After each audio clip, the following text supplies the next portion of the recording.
réveil Skyrock PLM. L'escadron d'hélicoptère 144 Solenzara de la base aérienne 126 très mobilisé. Son équipage a en effet effectué 3 sauvetages en Corse à cause des mauvaises conditions météo. La première alerte a été déclenchée pour la recherche d'un bateau à voile qui aurait été mis à la dérive.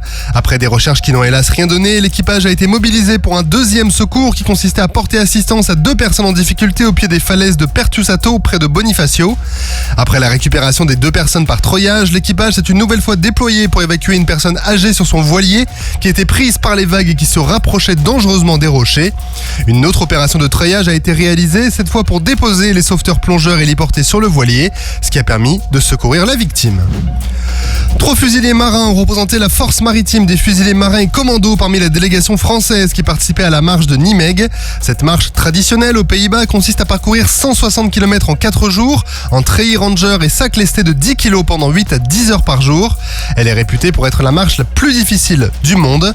Près de 45 000 participants issus de 70 nations dont près de 6 000 militaires étaient présents. Cette marche a également permis aux militaires d'échanger avec les participants civils mais aussi avec la population locale puisque les différentes étapes nécessitent de traverser des villages sous les applaudissements des locaux. Et à l'issue de cette 105e édition, tous les participants, dont les 3 fusiliers tricolores, ont alors reçu leur médaille. Le premier patrouilleur outre-mer a été admis au service actif par la Marine nationale. L'Auguste Benebig a été admis il y a quelques jours après un déploiement de longue durée qui avait débuté en janvier dernier. Sa construction a été lancée à Saint-Malo en octobre 2021.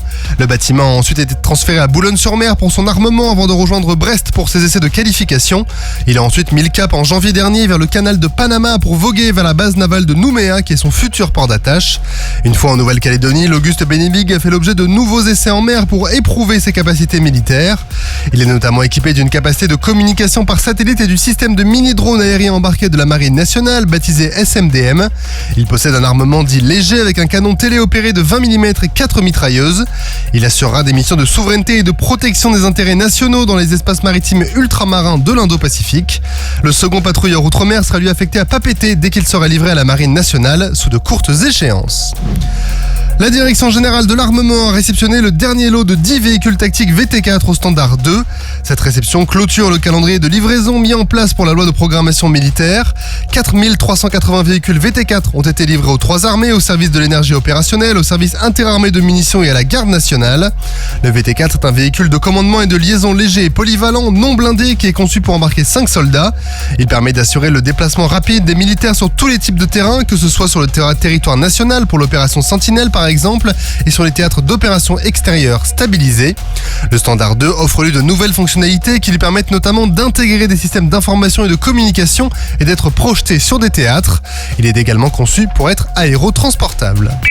Sur terre, sur mer, comme dans les airs. Skyrock PLM, en équipe avec Uneo, la mutuelle des forces armées.